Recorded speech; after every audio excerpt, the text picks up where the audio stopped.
할렐루야. 우리 온가족 예배에 나오신 우리 사랑하는 성도들과 또 인터넷으로 함께 예배드리는 모든 성도들에게 주님의 은혜와 평강이 넘치시기를 주의 이름으로 축복합니다. 자, 우리 옆 사람하고 한번 이렇게 인사할까요? 만나서 반갑습니다. 자, 우리 다시 한번 인사할 때 우리 2022년도 우리 하나님께서 우리 가운데 주시는 그 표를 갖고 함께 인사할까요? 자, 다시 살리시는 하나님만 의지합시다. 할렐루야. 우리 광고를 들었지만 우리 첫 번째 광고는 하여튼 오늘 저녁부터 여러분 신년 부흥회 통해서 하나님께 주실 큰 은혜들을 기대하며 시간을 뚝 떼어 놓으시길 바랍니다. 특별한 시간에 특별하게 하나님께서 소집하고 부르시는 것은 하나님께서 여러분 가운데 특별한 은혜를 주시기 위함입니다. 여러분 꼭 이번 기회에 놓치지 마시길 바랍니다. 자, 우리 신년 부흥회에 꼭 참여합시다. 한번 같이 외쳐볼까요? 시작! 신년 부흥회에 꼭 참여합시다.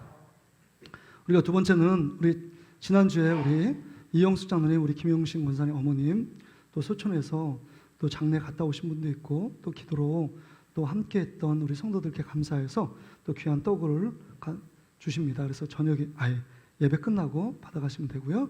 자, 우리 두 분 계신데 우리 이영숙 장로님 한번 일어나시고 김영식 원사님 어디 계신가요? 여기 있어요. 우리 이영숙 선생님 대표로 장모도 부모님이시니까 우리 한번 우리 가정을 위해서 우리 큰 박수로 따뜻하게 위로하겠습니다. 감사합니다. 자, 오늘 주시는 생명의 귀한 말씀 의지해서 말씀 듣기 전에 우리 믿음의 고백 함께 외치며 주님께 한 걸음 더 나아가길 원합니다.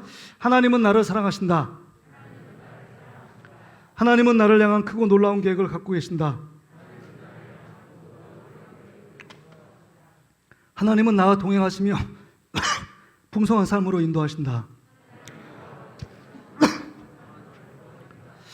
할렐루야. 그렇게 하실 줄 믿습니다. 오늘 본문의 말씀 의지해서 말씀이 문제를 해결입니까? 말씀이 문제 해결입니까? 라는 제목으로 함께 은혜의 말씀을 나누기를 원합니다. 지금 오늘 본문에 보면 여호수아와 이스라엘 백성이 두려워 떨고 있습니다. 그 이유가 뭐냐면 광야의 아버지였던 모세가 죽었기 때문입니다. 모세가 있을 동안에 광야의 전문가였고 또 탁월한 영적 지도자의 그 밑에서 그래도 어려운 가운데 있지만 광야 생활을 근근히 버틸 수 있었습니다. 그 모세는 광야 생활에 그 아버지로서 우리의 눈과 귀와 입이 되었던 사람이 모세였습니다. 근데 모세가 하루아침에 죽었습니다. 이스라엘 백성을 인도할 안내자가 사라진 것입니다. 이스라엘의 이두의 지도자인 여호수아는 모세에 비교하면 너무 보잘것없고 너무 연약한 자라는 자기 자신에 대한 열등의식이 강했습니다.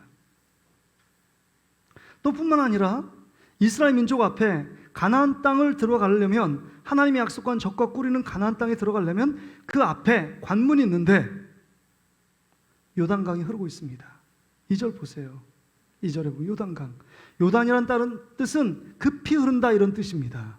그래서 지금은 요단강이 건기 우기 다르지만 한 폭이 좁을 때는 3m, 5m도 되고 폭이 넓을 때는 한 15m 되는데 그 당시에 요단강은 30m 이상이 됐다고 합니다.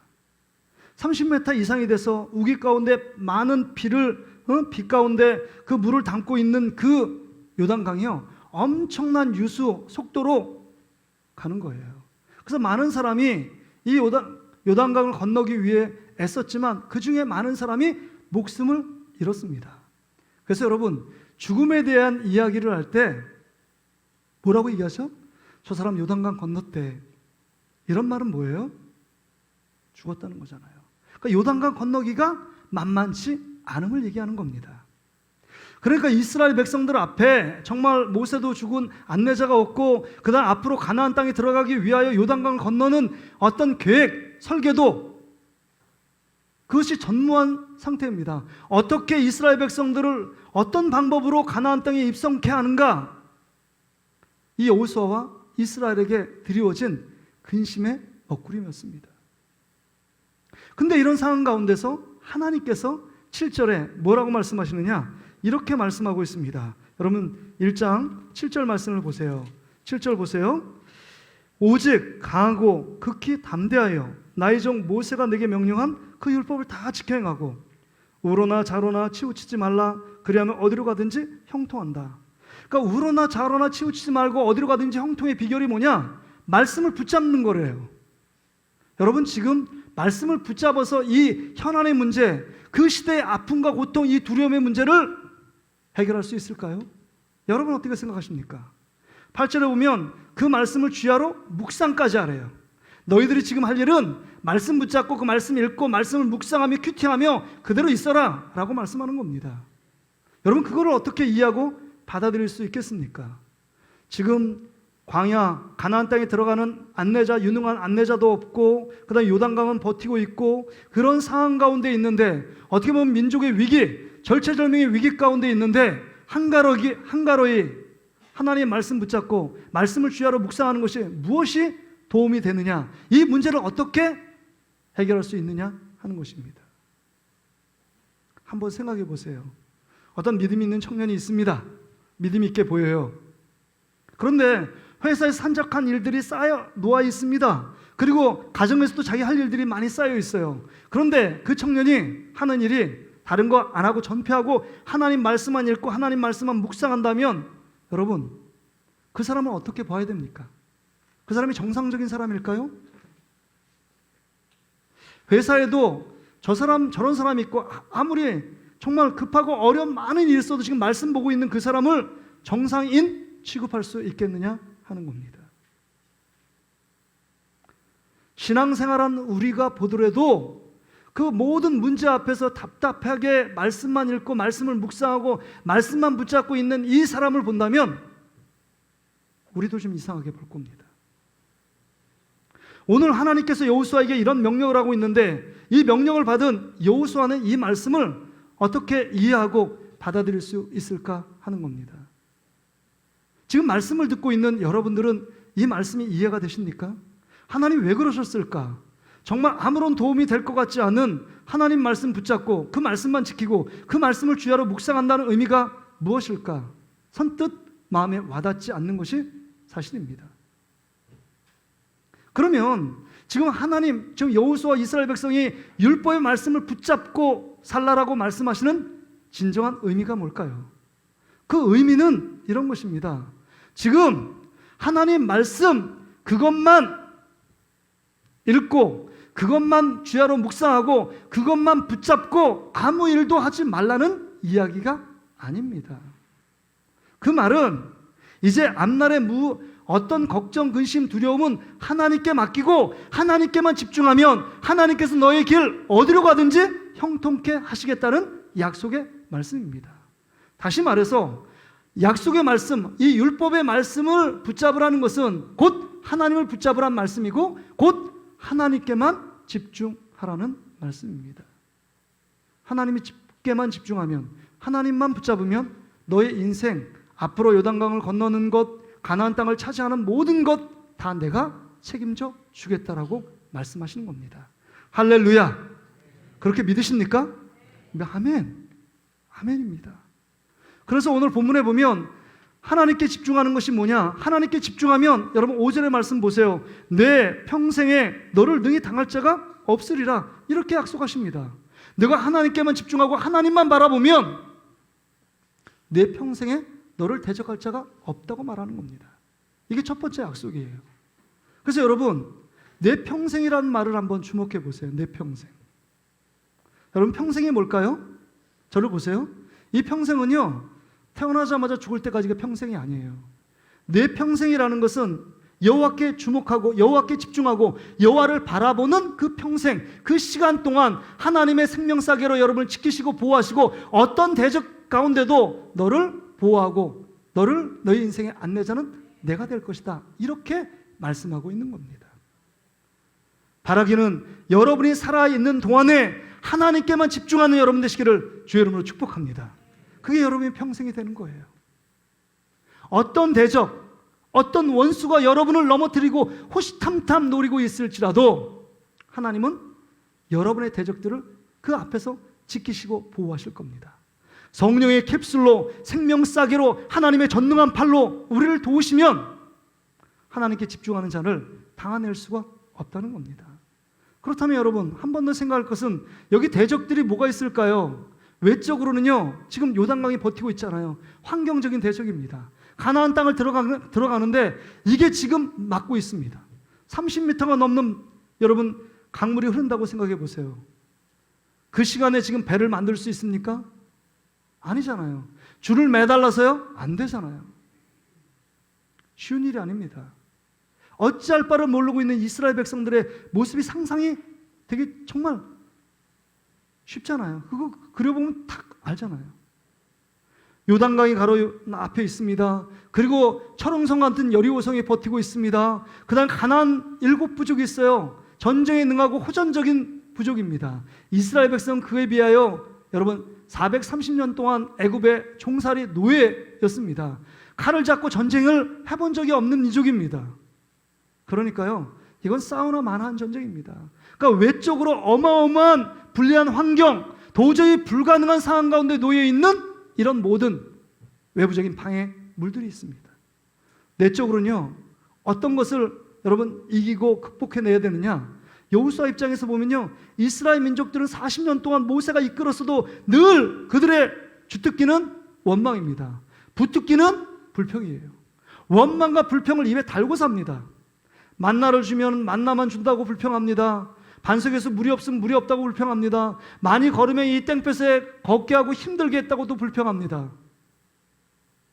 그러니까 모든 환경 속에서 불평과 원망으로 치닫고 있는 이 이스라엘 백성들, 여러분 원망과 불평은요 30시간에 이스라엘 민족을 뒤엎습니다. 그래서 원망과 불평의 입술을요 멈춰야 합니다. 가정 속에서도 하나 자녀가 원망하잖아요. 그 원망의 소리가 쫙 가정에 퍼져요. 그러니까 어떤 일도 도전하지 않습니다. 늘 부정적인 비난하고 정죄하니까 어떤 일을 긍정적인 이야기의 목소리를 낼 수 없는 상황 가운데 직면하게 돼요.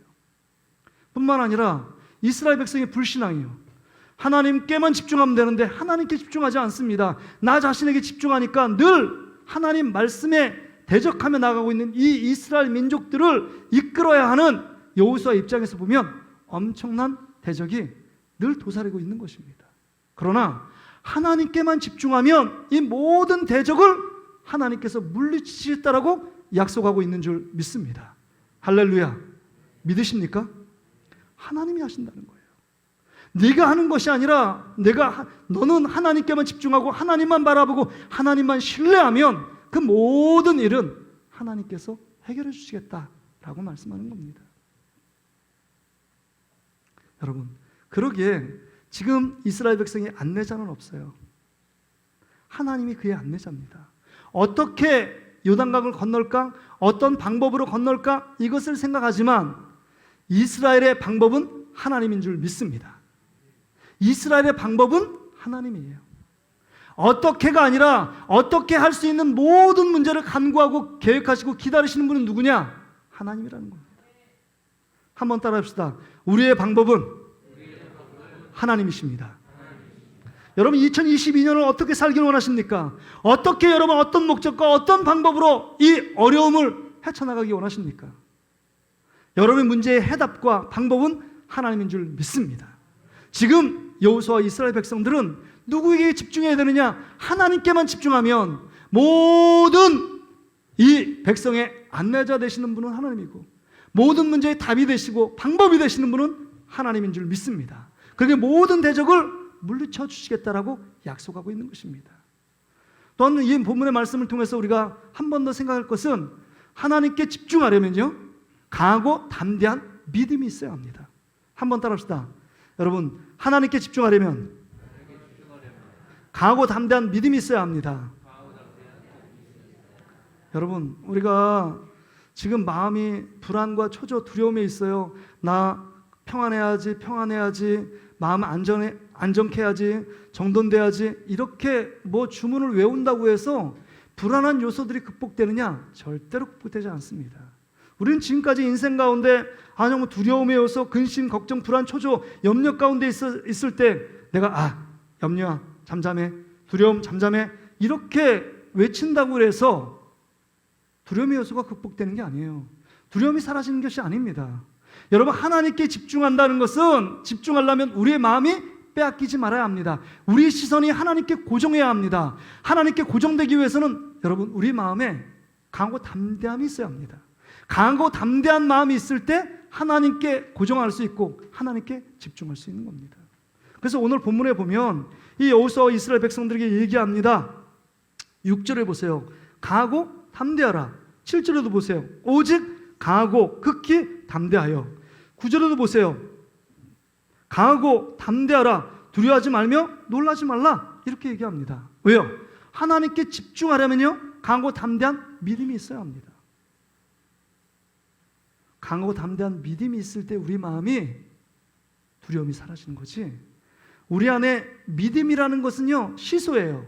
믿음이 위로 올라가잖아요. 시소게임이에요. 두려움이 사라집니다.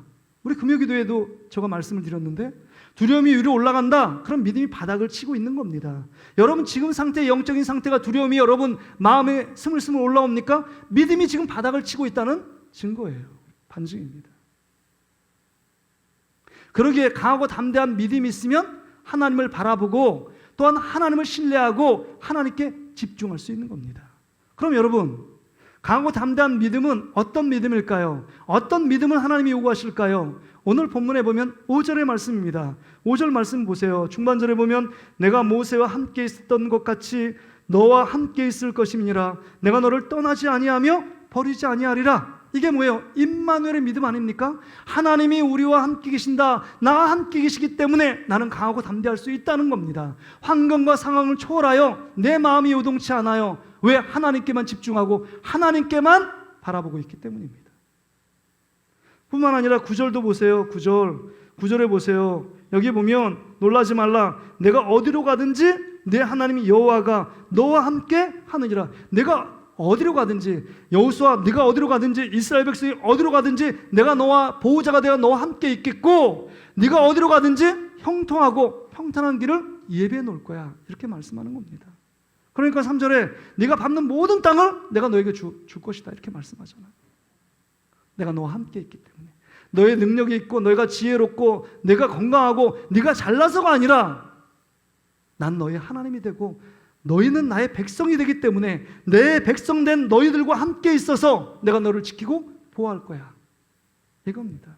그러기에 여러분, 우리의 싸움은요, 믿음의 싸움이에요. 시선의 싸움입니다. 어떤 것을 바라보느냐? 나와 함께 하시는 하나님을 바라볼 땐 승리가 있고 감격이 있고 기쁨이 있고 담담이 있고 평안함이 있습니다. 그런데 하나님을 바라보지 않으면 우리 마음에 두려움이 찾아옵니다. 걱정과 근심이 찾아옵니다. 스물스물 불안과 초조가 우리의 마음을 우울하게 만듭니다. 어떤 걸 보아도 자신이 없어요. 어떤 걸 보아도 위축됩니다. 어떤 걸 보아도 용기가 떨어집니다. 이게 하나님을 바라보지 않기 때문입니다. 그래서 우리의 싸움은요, 우리 시선을 어떤 것에 고정하느냐, 어떤 믿음을 가지느냐, 이게 우리 삶의 성패를 좌우합니다. 성공과 실패는요, 돈을 많이 벌어서 성공이고 돈이 적게 벌어서 실패가 아니라 우리의 시선과 우리의 믿음을 하나님께 고정할 때 성공적인 인생, 하나님이 기뻐 받으시는 온전한 삶을 누려갈 수 있다는 겁니다. 그게 지금 여호수아에게 말씀을 붙잡아라 이렇게 말씀하시는 그 근본적인 이유입니다. 내가 너와 함께하는 것, 그거 잊지 말고 그것을 붙잡고 나가라 라고 말하는 겁니다. 여러분, 여기에 여호수아에게 강하고 담대하란 말을 3번씩 계속 3-4번이라는 것은, 여러분 3번이라는 건 엄청나게 많이 하고 있잖아요. 근데 여호수아가 생각할 때 오늘 우리가 찬송 347장 여호수아 본받아 앞으로 가세, 믿음의 거장 아닙니까? 모세를 뒤를 이어서 이스라엘의 지도자 정도의 인물이라면 여러분 믿음이 담대한 사람 아니에요? 믿음이 출중한 사람 아닙니까?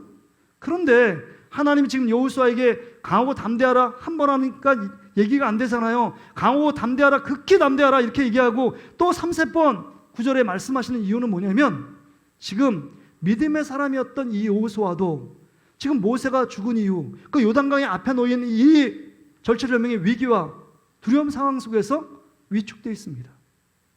떨고 있어요. 걱정이 그 마음을 사로잡고 있습니다. 걱정의 먹구름이 그들의 마음을 그냥 여호수아의 마음을 사로잡으니까 아무것도 하고 싶지가 않은 거예요. 무기력증이 생긴 겁니다. 원래 여호수아가 어떤 사람이었어요? 여러분, 우리가 민수기, 여러분 금요 성령 집회 나오시면 민수기서를 강의하고 있잖아요. 13장 14장에 보면 가네스 바데아 그 바람 광야에서 이스라엘 백성들 중에서 12지파 지파 중에 두령들 리더격인 사람을 12명 보내잖아요. 정탐꾼을. 그것도 40일 동안요.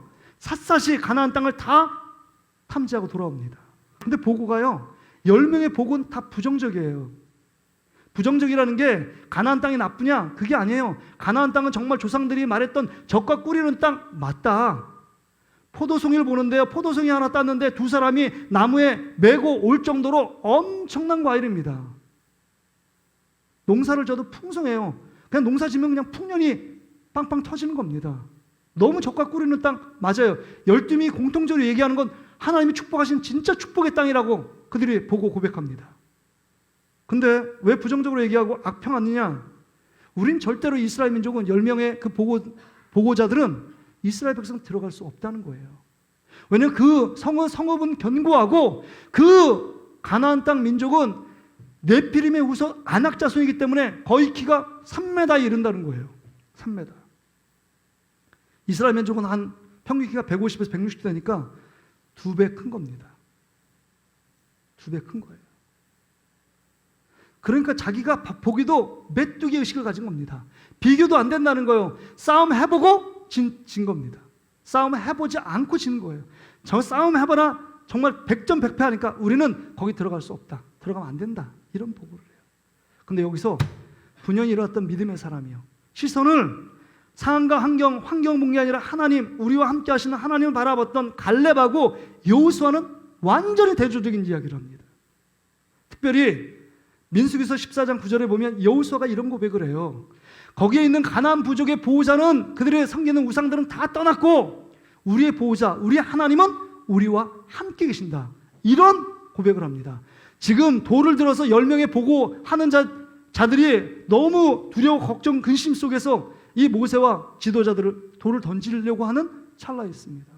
그런데요, 그것 아랑곳하지 않고 여호수아는 하나님이 우리와 함께 계시니까 그들은 우리의 먹이라고, 우리의 밥이라고, 그들을 가서 취하기만 하면 된다고, 이런 믿음의 담대함을 고백합니다. 우리 민수기서 14장 9절 말씀 한번 읽어볼까요? 자, 말씀을 한번 정리해 봅시다. 14장 9절이요. 민수기서 14장 9절 같이 한번 읽어볼까요? 시작. 다만 여호와를 거역하지는 말라. 또 그 백성을 두려워하지 말라. 그들은 우리의 먹이라. 그들의 보호자는 그들에게서 떠났고 여호와는 우리와 함께 하시느니라. 그들을 두려워하지 말라 하나. 보세요. 두려워할 이유가 없다는 거예요. 그들의 보호자는 떠났고 하나님은 우리와 함께한다. 이런 믿음에 고백했던 이 여호수아가 모세가 죽고 나서 요단강 앞에서 가나안 땅을 목전에 두고 지금 이스라엘 백성이 200만의 이스라엘 백성이 지금 있는데 두려워 떨고 있는 겁니다. 그러기에 강하고 담대하라고 말하는 거예요. 왜 우리가 두려움 가운데 빠집니까? 하나님께 집중하지 않기 때문입니다. 왜 우리가 두려움 가운데 빠집니까? 여러분, 나와 함께 하시는 하나님께 집중하지 못하기 때문에 하나님을 바라보지 못해요. 뿐만 아니라 내 안에 있는 내 어떤 과업과 내 안에 그 사역과 내가 해야 될 사명이 나의 능력보다 감당할 수 없을 만큼 크다고 느껴질 때 우리는 두려움, 그것 때문에 힘들어합니다. 근데 하나님을 바라보잖아요. 나와 함께 하시는 하나님을 바라보면 강하고 담대함이 생기고 강하고 담대한 사람만이 여호와께 집중할 수 있습니다. 하나님이 우리와 함께 계시니까요. 초등학교 5학년 때인데요, 학교에서 늘 찌질이같이 이렇게 생활했습니다. 그래서 뭐 하면 막 툭툭 건드리면서 때리기도 했던 그 친구들, 저는 안 그랬어요. 근데 그 친구들 제가 싸워도 제가 이길 것 같아요. 힘이 없었습니다. 근데 어느 날 5학년 때인데 그 친구가 자기 집으로 초대를 하는 거예요. 초대했는데 거기서는 막 장난을 치면서 싸움하면 다칠 애들 막 불러놓고 거기서 막 툭툭 건드리면서 큰 소리를 막 치는 거예요. 뻑뻑 큰 소리를 칩니다. 얘가 미쳤나? 왜 그러지? 알고 보니까요, 자기 문 앞에서 딱 문을 열고 거실에 보니까 부모님이 아빠 엄마가 딱 지키고 있는 거예요. 아빠 엄마가 있다는 사실을 알고 얘는요 정말 홈그라운드 이점을 갖고 당당하게 막 까불더라고요. 여러분 지금 여러분 곁에 누가 계시냐 하는 겁니다. 나밖에 없어요? 천상천하 유아독존이? 아닙니다. 하나님의 자녀, 하나님이 여러분을 사랑하기에 여러분 옆에 한 번도 떠나지 않고 함께 계시는 주님을 바라볼 수 있는 믿음의 눈이 열리는 놀라운 축복을 경험할 수 있기를 바랍니다. 믿음의 눈이 열려야 돼요. 그건 하나님께만 집중할 수 있습니다. 하나님께 집중. 죄를 지면 하나님이 가만히 있지만 우리가 돌아서 다른 데로 돌이키는 게 죄 아닙니까? 그러니까 우리가 죄를 돌이키면서 이렇게 있으니까 하나님이 보이지 않는다고 자꾸 불평을 해요. 하나님 내 기도에 응답도 안 하고 하나님 내 곁에 있는 것 같지도 않다고 얘기하는 분들이 있습니다. 그러나 하나님은 똑같은 자리에 여러분을 주목하고 주시하고 기다리고 있어요. 하나님께 집중하는 사람은 강하고 담대한 믿음이 있는 사람이고 그 믿음은 하나님이 우리와 함께하는 임마누엘의 믿음이 있는 자만이 우리 삶을 이끌어 가신다는 겁니다. 그래서요 하나님이 우리와 함께 거하시기 위하여 육신이 되신 분이 예수님이세요. 예수님이 33년 동안 공생의 이 세상 가운데 살아보니까 너무 힘들다는 것을 예수님도 아십니다. 그래서 십자가에 죽으시고 우리 죄를 위해 죽으시고 3일 만에 부활하셔서 부활 승천하시고 보좌 우편에 앉아 계시다가 우리가 마가 다락방에서 기도할 때 10일 만에 보혜사 성령 예수의 영이 우리 가운데 임하심으로 말미암아 예수 믿는 모든 자에게 하나님이 우리와 함께하는 영인 보혜사 성령이 우리 가운데 거하시는 겁니다. 그러니까 우리를 떠나지 않고 우리를 지키시고 보호하시는 분이 우리 예수님이세요. 예수의 영으로 성령이 함께 계시기 때문에. 그래서 예수님께서 제자들에게 하신 말씀이 뭐예요? 야, 내가 너희들을 떠나는 게 유익이다 이렇게 말해요. 그 말에 실망하고 좌절하고 낭망합니다. 제자들은. 그러나 잠깐 후에 너희들은 지금 실망할 것이나 잠시 잠깐 후에 너희는 나를 볼 것이고 너희들이 기뻐하리라. 3년 6개월 동안 내가 너에게 말한 모든 것을 생각나고 기억나게 하시리라. 보혜사 성령이 오시면 그 하나님의 영이 예수님의 영이 우리와 함께 계셔서 너의 삶을 인도하고 지켜갈 것이다. 그런 거예요. 그러니까 너는 너의 할 일은 하나님께만 예수님께만 집중하라 말씀하는 겁니다. 어느 때 우리 애들이 아빠는 뭐가 그렇게 잘나서 그렇게 담대한지 모르겠어 뭐 이런 얘기를 가끔 하거든요. 우리 아들들이 뭐 이렇게 얘기를 해요. 근데 저는 저가 뭐 능력이 있고 배운 게 많고 가진 게 많아서가 아니라 저가 언젠가 하나님이 저에게 주시는 담대한 믿음이 생기더라고요. 사람 위에는 사람이 없어요. 사람 위에는 하나님밖에 없는 줄 믿습니다. 사람 위에 그러니까 사람을 두려워하지 않으면 돼요. 돈 많은 사람이요? 많이 배운 사람이요? 아무리 뭐 하버드 나오고 옥스퍼드 대학교를 나왔어도 내 위에 사람이 아니에요. 하나님밖에 없어요. 아무리 많이 배우고 많이 가지고 이건 내가 섬겨야 될 성도니까 제가 섬기는 거예요. 믿음이 연약한 사람은 내가 더 잘 섬겨줍니다. 그분하고 싸울 거예요? 아니잖아요. 담대할 수밖에 없는 거예요.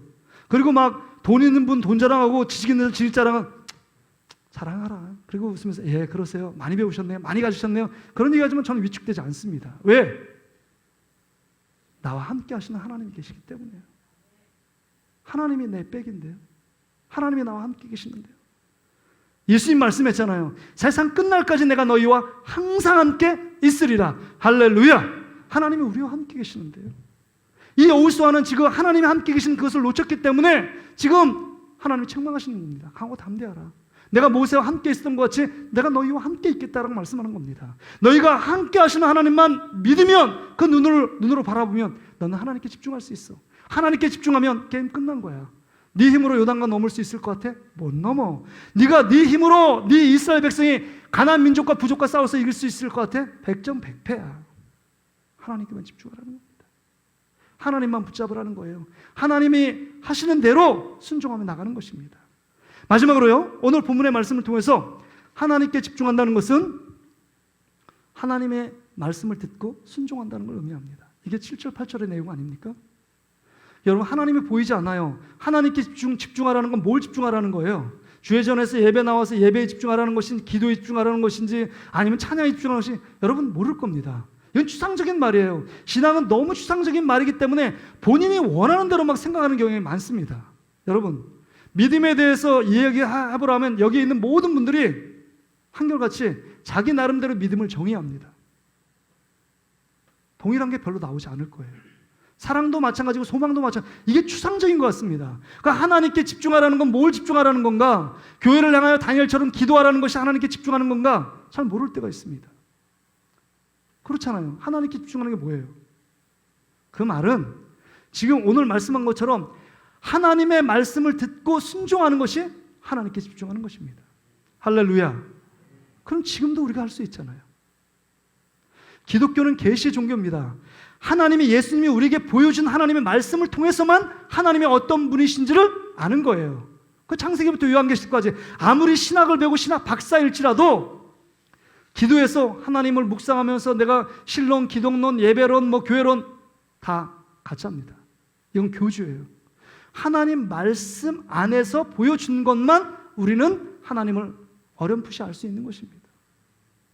나 하나님 다 알아. 이 사람 모르는 사람입니다. 진짜 교만한 사람이고 교주 될 확률이 높아요. 저도 수년간 공부를 했지만 공부하면 할수록 하나님이 너무 크신 분이고 측량할 수 없는 분이라는 사실을 깨닫는 것, 그것 한 가지밖에 없어요. 책을 읽으면 읽을수록, 말씀을 보면 볼수록 하나님은 인간의 계산 속에 있는 분이 아니다라는 거예요. 그러기에 오늘 우리 가운데 하나님께 집중하라는 것은 하나님의 말씀에 집중하고 그 말씀 속에 하나님이 말씀하시는 그 말씀에 순종하며 믿음의 걸음을 두벅두벅 걸어가는 것입니다. 그래서 오늘 1장 1절부터 9절까지 내용 가운데 있고 1장 10절부터 이제 여호수아가 하나님 말씀에 순종하여 그 모든 일들을 진행해 갑니다. 그가 한 일은요, 말씀에 순종하는 길밖에 없었어요.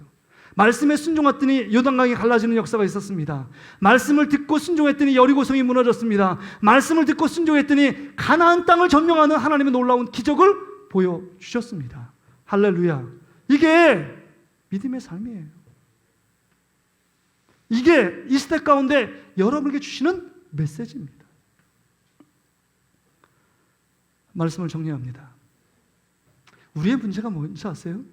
우리의 문제는 문제가 왔을 때 하나님께 집중하고 하나님을 바라보는 것이 아니라 우리 자신과 상황과 환경을 바라보며 낙심하며 절망하는 것이 우리의 문제입니다. 이게 치명적인 문제예요. 하나님께 집중하지 않는 것. 문제가 오면 당하고 그 문제 때문에 갈등하고 그 문제 어떻게 해결할 수 있을까? 내 능력, 내 스펙, 내 경험, 내 지식을 찾고 그것을 총동원하여 뭔가를 해보려고 하지만 해보면 해볼수록 실타락에 엉키는 것처럼 엉킬 수밖에 없습니다. 그때도 하나님께 집중해야 돼요. 근데 하나님께 집중하는 건 뭐냐? 오늘 여러분 말씀 제목처럼 진짜 말씀이 문제를 해결하는 능력일까요? 하나님께 집중하는 것이 말씀을 붙잡고 말씀을 듣고 순종하는 것이라면 여러분 진짜 이 시대 가운데 달나라도 가고 이 과학 문명이 발달한 이 문명의 이기 시기에 AI 시대인데 정말 고리타분하게 2000년에 주신 예수님 말씀 붙잡고 지금 그 말씀 붙잡고 묵상하고 그 말씀 붙잡고 순종한다고 우리의 앞에 현안의 산적한 문제들이 해결되고 내 육신의 질병의 문제, 내 가난의 문제, 그 다음 관계의 문제, 그 다음에 또 자녀의 문제, 그 다음 앞으로 노후의 문제, 불확실성이 지배하는 이 미래 사계 속에서 내가 어떻게 살아갈까 두려움과 염려가 빠져있는 우리 속에 그런 문제가 어떻게 해결할 수 있는가? 여러분 해결할 수 있다고 생각하십니까? 하나님 말씀 붙잡고 그 말씀대로 순종하며 나가면 그 모든 문제의 키와 열쇠가 하나님 말씀이라고 여러분 생각하십니까? 제가 아닌 것처럼 자꾸 유도하니까 아멘을 하는 분이 한 명도 없어요. 제가 반어적으로 지금 설교를 하고 있는데 진짜 여러분 삶이 우리의 문제가 진짜 고리타분해서 하나님 말씀 듣고 말씀 외우고 말씀 붙잡고 순종하는 것 이게 무슨 내 현안의 문제 즉각적인 지금 고통의 문제를 해결할 수 있을까? 우린 별로 하나님 말씀을 붙잡고 사는데 집중하지 않습니다. 여러분 그러십니까? 진짜 하나님 말씀이 우리의 육신적인 현안의 문제 우리의 찾아온 고통의 문제를 해결할 수 있다고 믿으십니까? 믿는다면 아멘이라고 말했다면 우리는 말씀을 듣는 자리에 사모해야 합니다. 다시 한번 제가 질문할게요. 여러분 억지라도 아멘 하십시오. 정말 이 시대 가운데 여러분이 지금 겪고 있는 이 현안의 문제를 하나님의 말씀이 해결할 수 있다고 믿으십니까? 아멘. 한번 아멘 해보세요. 아멘. 우리가 그거 아닙니까? 뭘 믿는 거예요 우리가? 예수님도 말씀을 통해서 보여주신 예수님 믿는 거 아니에요? 우리 하나님도 마찬가지고. 그럼 말씀이 이 시대에 우리가 겪고 있는 문제를 해결할 수 있는 기고, 해결할 수 있는 능력이라고 믿는다면 여러분은 지금 뭐 해야 되느냐? 말씀의 자리를 지키고 사모하고 나오셔야 한다는 겁니다. 주일의 말씀을, 설교의 말씀을 들어야 합니다. 또 공예배 말씀에 듣는 자리에 정말 전심으로 찾아와야 합니다. 그런데 여러분, 우리는 말씀의 자리보단 세상 자리, 여러분이 기뻐하는 자리, 여러분이 즐거움과 기쁨의 자리, 죄악의 자리를 달려가는데 더 집중하는 우리의 모습 아닙니까? 이 시대 가운데 여러분, 우리 가운데 정말 이 코로나19, 코로나가 창궐한 이 시대 가운데, 코로나가 걸려도 이제 이상하지 않는 시대 속에서 우리가 살고 있는 이 시대 속에서 여러분, 오늘 저녁부터 시작하는 신년 특별 부흥회는 하나님이 특별한 시간에 특별한 곳에서 여러분을 부르신 거예요. 이스라엘 민족이 하나님을 떠나 우상 숭배 만연해 있을 때 사무엘을 통해서 모이라고 하잖아요. 특별한 시간과 장소에 모이라고 얘기합니다. 모여서 하나님 앞에 회개하고 주님 앞에 말씀을 들을 때 그들이 블레셋이 침입하고 그 민족을 점령하려고 할 때 여러분 우레를 내려서 하나님의 보호하신 가운데 그 민족을 지키고 이스라엘 민족들을 보호하신 것을 보게 됩니다. 여러분, 이번 집회는요, 하나님이 여러분을 사랑하기 위해 특별한 시간에 특별한 장소에 특별한 강사분을 모시고 여러분 초청하는 것입니다. 여러분, 우리는 역사를 통해서 경험을 통해 압니다. 특별한 부흥회를 통하여 우리 한국교회는 그 부흥회를 통해서 특별한 그 부흥회 속에서 특별한 은혜를 주셔서 그 가운데 말씀을 듣고 변화되어 하나님의 사람으로 우뚝우뚝 세워지는 많은 사람들의 간증을 듣고 있습니다. 오늘 저녁부터 3일 동안 하는 집회가 여러분의 인생을 바꾸는 놀라운 특별한 은혜가 임하는 복된 집회인 줄 믿습니다. 여러분이 주인공이세요. 하나님이 여러분을 사랑하기 때문에 여러분을 불러주신 겁니다. 특별히 이런 분들은 꼭 참석해야 합니다. 첫째는요, 여러분의 인생길에 요단강이 막혀있는 사람이요, 인간의 힘으로 도저히 감당할 수 없는 정말 문제를 해결하고 싶기를 원하는 간절한 마음이 있는 분 꼭 참석해야 합니다. 또한 두 번째로 진짜 가나안 땅에 들어가서 하나님 주신 복음의 감격과 기쁨을 누리고 낮은 신앙의 모습이 아니라 한 차원 다른 신앙생활에서 하나님 안에서 늘 어떤 문제가 와도 감사하며 예수님과 동행하는 멋진 인생을 살길 원하는 가나안 땅의 그 감격과 기쁨을 누리기 원하는 자들 꼭 참석해야 합니다. 세 번째는요, 이런 분들 꼭 참여해야 돼요. 우리 자녀들이 아직도 예수 믿지 않고 정말 곁길로 가고 세상길에 방황하고 있는 분들, 어떻게 하면 그 아이들을 믿음 안에 하나님의 진리 안으로 인도할까 고민하는 분들 꼭 참여해야 합니다. 또 가정이 늘 불화하고 화목하지 못하고 행복하지 못한 가정이 있습니까? 여러분, 그런 분들 있으면 이번 집회 꼭 참여해야 합니다. 이 세 분의 강사는 전국의 다음 세대를 세웠던 강사분들이에요. 자녀들의 부흥을 경험했던, 자녀들의 아픔을 알고 있고 그 부모의 입장에서 어떻게 자녀들을 케어하고 어떻게 신앙적인 안내자가 되어야 될지를 간증을 통해서, 자기 직접적인 체험을 통해서 증거하는 분들입니다. 그러기에 가정 속에 자녀들의 문제를 안고 있고 고민하는 분들은 꼭 참여해야 합니다. 네 번째로는 우리 중직자들은 필참하셔야 합니다. 중직의 사명은 어려운 자리예요. 하나님이 여러분을 세울 때는 감당할 수 있는 힘을 주시는데, 감당할 수 있는 힘은 말씀을 들을 때 감당할 수 있습니다. 여러분이 잘나서 중직을 세운 게 아니에요. 은혜인 하나님의 말씀에 붙들리지 않으면 우리가 사단 역할을 합니다. 교회의 모든 문제는 교회를 열심히 안 다니는 사람이 문제를 일으키는 적은 한 번도 없어요. 대부분 한국교회가 목사 옆에 있는 장로하고 목사님하고 싸우고, 장로님이 장로님끼리 싸우고, 성도들끼리 싸워서 문제가 되는 거 아니에요? 그것도 열심히 있는 성도들끼리요.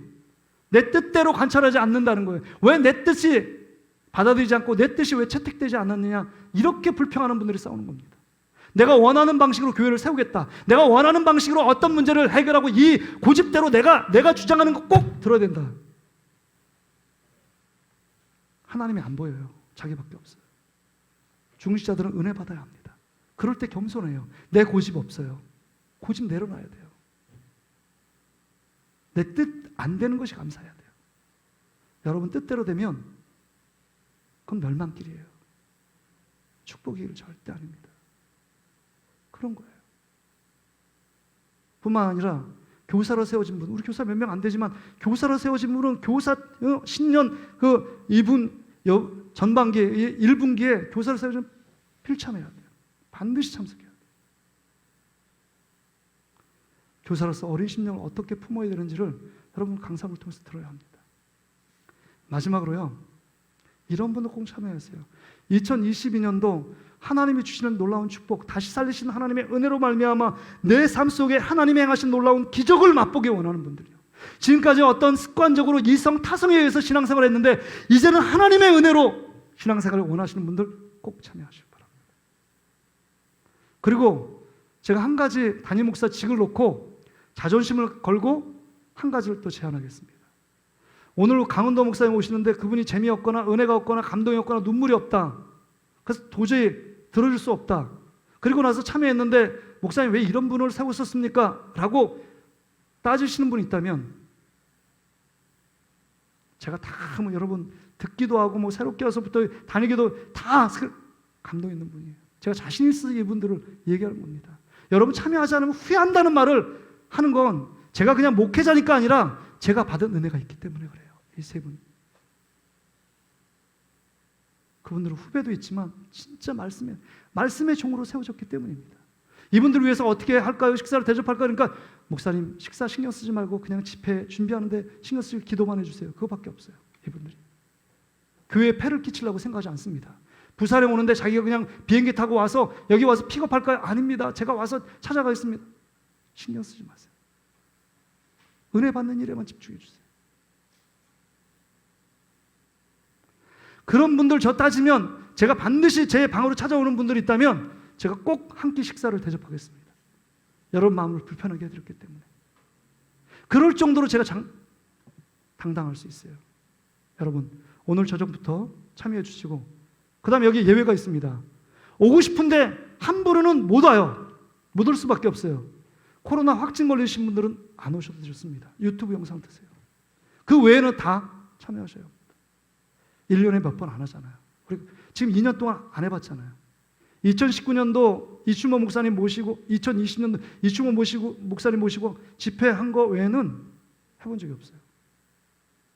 그러니까 여러분 지금 3년째 지금 여러분 이 시간에 정말 마음을 못 두고 이 집회 속에서 기대하시면 여호수아를 통해서 하나님께서 역사하셨던 그 하나님이 오늘 이 시대 가운데 이 지금 신년 집회에 정말 기대하고 기다리면 하나님의 놀라운 은혜를 부어 주실 줄 믿습니다.